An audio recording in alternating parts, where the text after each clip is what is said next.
இன்றைக்கி வெட்னஸ்டேவோட டே 16 தான். இன்றைக்கி காலையில் ஒரு 4க்குலாம் எழுந்திரிச்சு ஒரு மணி நேரம் எக்ஸசைஸ் பண்ணிவிட்டு ஒரு 400 கலோரிஸ் பேர்ன் பண்ணியிருந்தேன். எனக்கு ஒரு நாளைக்கு ஒரு 500 கலோரிஸ்னாவது பேர்ன் பண்ணணும். என்னோட டார்கெட் இதுதான். தென் இன்றைக்கி காலையில் பிரேக்ஃபாஸ்ட்டுக்கு பொல்லங்காய் சாம்பார், திணையரிசி பொங்கல், இது சாமிக்கு படைக்கிறதுக்கு ரைஸ், அப்புறம் தோசை, ப்ரோட்டீன் தோசை. இது எனக்கு திணையரிசி பொங்கலுக்கு ரொம்ப ரொம்ப ஈஸி. எந்த கப்பில் அரிசி எடுக்கிறீங்களோ அதே கப்பில் பாசிப்பருப்பு சேர்த்துட்டு நல்லா 2-3 விசில் விட்டுட்டு தண்ணி எந்த கப்பில் அரிசி எடுக்கிறீங்களோ அதுலேயே 4 கப் தண்ணி ஊற்றிக்கோங்க. ஏன்னா பொங்கல் கொஞ்சம் கொலன்னு இருந்தால் தான் நல்லாயிருக்கும்.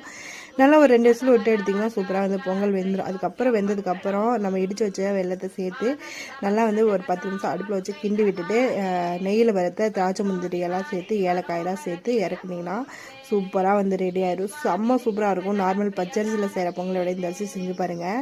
சாமிக்கு ரொம்ப பிடிச்சமான ஒரு திணை அரிசி இல்லையா, முருகனுக்கு உகந்தது. அப்புறம் பார்த்திங்கன்னா சாமி கும்பிட்டு முடிச்சாச்சு. டேவும் முடிஞ்சாச்சு. டாட்டா.